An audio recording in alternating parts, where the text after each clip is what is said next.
Alors, monsieur May, quel genre d'expérience est encore né de votre cerveau malade? Malade. Un peu d'imagination, monsieur Hollard. Ah, On bon. va constater qu'ici, on est sur une centrale nucléaire, ça peut Oula, être c'est une dangereux. centrale thermique, ça peut être Ah, une d'accord. éolienne, d'accord. Ok, bon. J'ai mis 3 bobines. C'est vrai qu'il faut de l'imagination. Il faut l'imagination, on est d'accord. Et puis à 50 km, 100 km beaucoup plus loin, ici, voici mes fils à haute tension. Il y en a Je me 3. retrouve dans votre atelier D'accord. et je suis devant votre moteur électrique.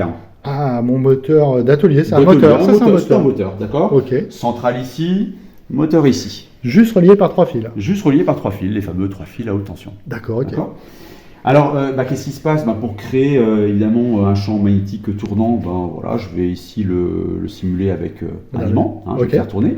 On a vu avec l'induction que quand le champ magnétique varie, ça crée un courant électrique. Ça va créer du courant électrique là, là et là. Voilà. Décalé. Ah, décalé, oui, parce forcément que- décalé, d'un tiers de période. De 120 degrés, en fait. ouais. Voilà, c'est-à-dire que chaque bobine n'a pas son courant, son maximum au même moment. C'est ce D'accord. qui va créer un champ magnétique tournant. Et puis ce courant, il va être récupéré, il va traverser nos prairies pour arriver à un moment sur votre moteur. Et on espère que ce champ magnétique tournant, Mon moteur, c'est les 3 bobines c'est qui les sont 3 là, bobines qui plus sont le là. petit Voilà, rotor avec qui est au le petit milieu. rotor qui est un aimant ici. D'accord. Et on va voir si on est capable à distance comme ça de...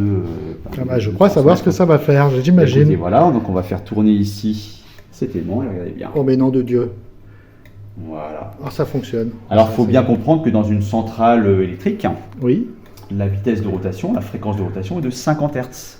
50 fois par seconde. Ça veut dire 50 que tours ça par seconde. tourne à 50 tours. Exactement. Et donc, par exemple, aux États-Unis, c'est 60 Hz, ça va tourner à 60 tours. 60 tours, exactement par seconde, 60 Hz. Et donc, ici, ça va tourner aussi à 50 Si tours tout par se passe seconde. bien, si le moteur est bien synchrone, Oui. d'accord, il va bien faire une rotation de 50 tours par seconde. Et si je rajoute plusieurs aimants en plus, je crois qu'il y a sur certains de mes moteurs, ils tournent moins vite que 50 tours par Exactement, seconde. on ils peut tournent avoir deux fois moins vite. voilà, 2 fois moins vite, parce que si on met 6 bobines, au lieu de faire un tour tous les 20 millisecondes, il mettra plus de temps pour le faire. D'accord. Et c'est pour ça que j'ai des moteurs asynchrones qui tournent à 1500 tours, alors que normalement, ils devraient tourner à 3000 tours minute, c'est-à-dire 50 tours par seconde. Exactement, donc c'est le jeu des bobines qui fait tout ça.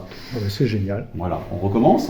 Oui, Là, ah oui, on c'est s'en quand même lasse assez pas. magique, on s'en laisse pas. Ah ouais, c'est clair. Voilà. Ah là, ça marche pas, là. Ça marche pas super, il y a un petit peu de frottement quand même sur notre axe, mais globalement quand même c'est assez probant. Qu'en pensez-vous? Ah bah, c'est génial. Merci, monsieur Maé. Merci.